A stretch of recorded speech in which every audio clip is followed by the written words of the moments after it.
In December of 2025, a 4-star US Navy Admiral quietly retired. There was no public scandal briefing, no court-martial, no dramatic resignation speech, just an early departure. Admiral Alvin Holti stepped down less than 1 year into what is usually a 3 to 4 year command as head of US Southern Command, one of the most powerful and closely watched military posts in the US system, and that alone raised alarms. Senior officers do not walk away from commands like Southcom unless something has gone very wrong or unless something deeply fundamental is at stake. Today, we are breaking down the retirement of Admiral Alvin Holti, the deadly US boat strikes in the Caribbean, the legal and ethical constraints he faced, what he was reportedly asked to do, and whether he truly had any real options. This is not a partisan story. This is a story about law, command responsibility, and what happens when military force begins to outrun legal clarity. This is breaking down the cartels. US Southern Command is not a traditional warfighting command. It does not oversee declared wars like Central Command or European Command. Its mission is regional stability, cooperation, intelligence sharing, and counter-drug operations in Latin America and the Caribbean. That distinction matters because counter-drug operations are not war. They are law enforcement missions conducted with military support, governed by domestic law, international law, and strict rules of engagement. They exist outside declared armed conflict, and that legal framework limits when and how lethal force may be used. Beginning in September of 2025, U.S. forces began conducting lethal strikes against suspected drug smuggling boats in the Caribbean and the Eastern Pacific. These were small, fast-moving vessels, often unmarked, often lightly crewed, often indistinguishable from civilian craft. Over the course of several months, at least 87 people were killed. The administration described these actions as decisive measures against transnational drug trafficking organizations, but almost immediately, questions followed. On what legal authority were these strikes conducted? Historically, U.S. counter-drug missions focus on interdiction, seizure, arrest, and extradition, not targeted killing. Drug traffickers are criminals, not enemy combatants. The United States was not in a declared armed conflict with a drug organization. There was no authorization for use of military force covering these operations, and that created a serious legal problem. Under U.S. and international law, lethal force outside active hostilities must meet strict criteria. There must be an imminent threat. The action must be necessary. The response must be proportional. And civilians must be distinguished from combatants. Drug trafficking alone does not meet those standards. Admiral Alvin Holti was not a political figure. He was a career naval aviator, a command track officer known for discipline, precision, and strict adherence to process. Colleagues described him as methodical, risk-aware, and deeply concerned with civilian harm. In his farewell remarks, Holti emphasized the rule of law, trust with regional partners, and the moral authority of the U.S. military. Those statements mattered. They were not ceremonial language. They were signals. According to multiple reports, Admiral Holti raised internal concerns about the boat strikes. Not about whether drug trafficking should be fought, but about how. He reportedly questioned whether the intelligence met lawful targeting thresholds, whether the boats posed an imminent threat, whether Southcom had the legal authority to conduct lethal strikes in these circumstances, and whether civilian casualties were being properly assessed. These were not political objections. They were legal ones. This led to friction with civilian leadership. The Secretary of Defense supported a more aggressive posture. From the administration's perspective, drug cartels were framed as national security threats, requiring decisive action. Speed was prioritized. Deterrence was emphasized. But under U.S. law, there is a line civilian leaders cannot cross. They may issue orders, but those orders must be lawful, and military commanders have a duty to refuse unlawful orders. That is not optional. So the question becomes unavoidable. Did Admiral Holti actually have any real options? Technically, he could have stayed in command, but practically, His choices were limited. He could have complied quietly and accepted personal, legal, and moral risk. He could have openly refused orders, triggering public confrontation and politicization of the military. Or he could do what he ultimately did: raise concerns internally. Document objections. And step aside. By retiring early. Holti avoided public insubordination. He avoided a constitutional crisis, and he avoided setting a precedent where commanders are pressured to reinterpret the law to policy shortly after his departure. Operational control of the counter-drug mission was shifted to a new task force called Southern Spear. Different leadership, different reporting structure, different legal posture. Admiral Holti was effectively removed from decision-making while the operations continued. That raises an uncomfortable question. If the strikes were clearly lawful and sound, why restructure the command? This story is not really about one admiral. It is about precedent if suspected drug trafficking becomes grounds. For targeted killing, where does that authority end?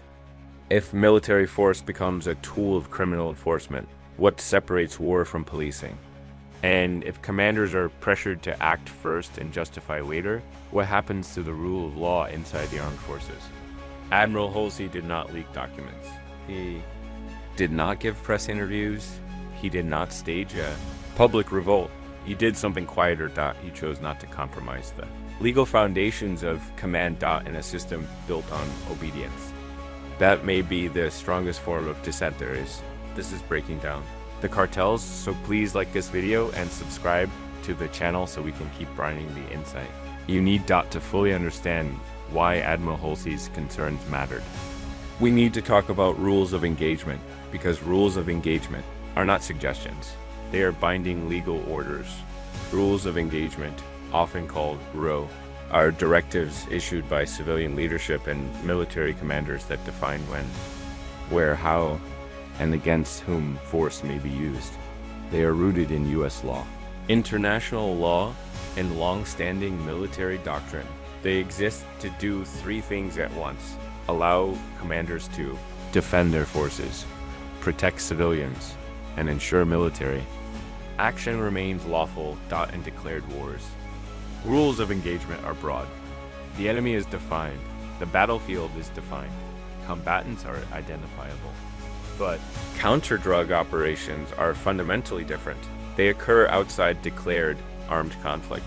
There's no enemy army, there's no battlefield. And there's no automatic authority to use lethal force. In counter-narcotics missions.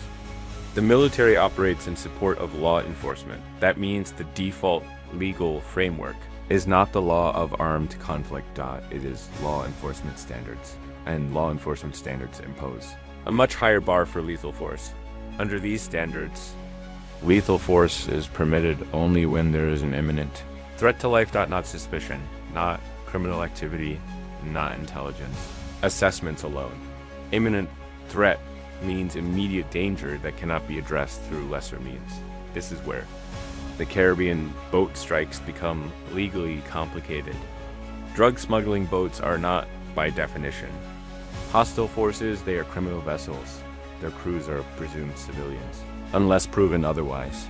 And civilians retain legal protection even when engaged in criminal activity. Rules of engagement require what is called positive identification.